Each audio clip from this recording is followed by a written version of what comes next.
Hello class, today we're going to talk about AAC, Augmentative and Alternative Communication. And in your lecture, we've talked about access, evaluating access to AAC as well as other things.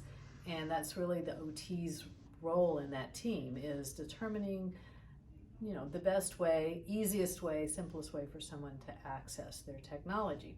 So I did want to just take a second before jumping right into the AAC things is talk about vision, because the speech therapist really wants to know, and even the physical therapist, what can they see and how many, what's the size of the letters or the pictures that they're going to be looking at. So, I don't use a lot of the real formal evaluations, but the things I'm looking for is certainly acuity, their ability to move their eyes, and certainly what the size text or pictures that they can see easily.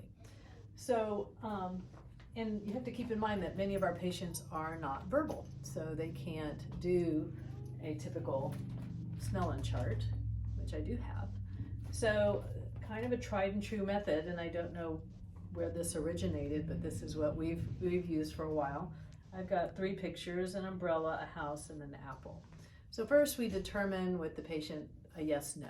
So it may be an eye blink, or maybe they can nod their head, shake their head for no, maybe a lift up your finger. So we determined, what is your yes, no. And so then I would hold this, at about 10 to 15 inches away from them, because that's typically what the display is going to be. And I ask them, is this an umbrella? And they'll tell me yes or no. And then I kind of switch it up and say, is this an apple? So to make sure that it's not always going to be the yes answer.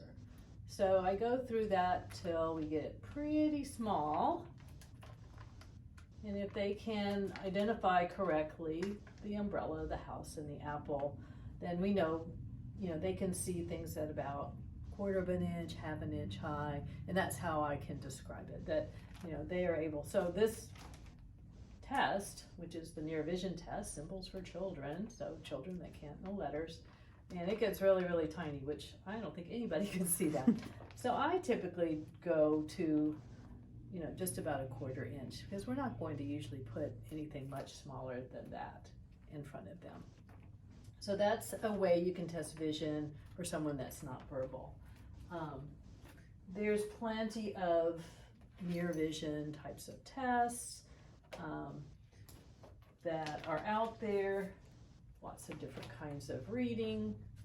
Many of our patients may not be literate. They also may be literate in another language. So we do have to accommodate for those things.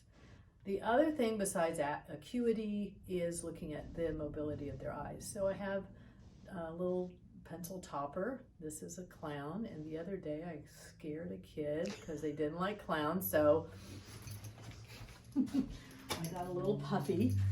So it could just be your fingertip, but sometimes, for vision is better. So, this is a typical thing you've probably practiced, where keeping your head still, you're gonna look in all different planes and angles. But what may be different than what you're typically doing is you're actually gonna stop and see if they can hold their gaze. Because when you're doing eye gaze, they do have to hold their gaze on what's called a cell in the device to have it click or select. So I'm seeing, certainly the range of motion, the pursuits. So are they smooth? Are they jerky? Can they cross the midline? But also, can they hold that vision? So those are just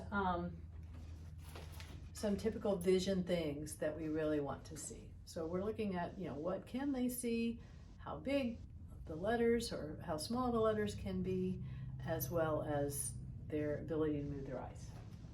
So jumping right from there to AAC, low tech to high tech, we've talked about that before.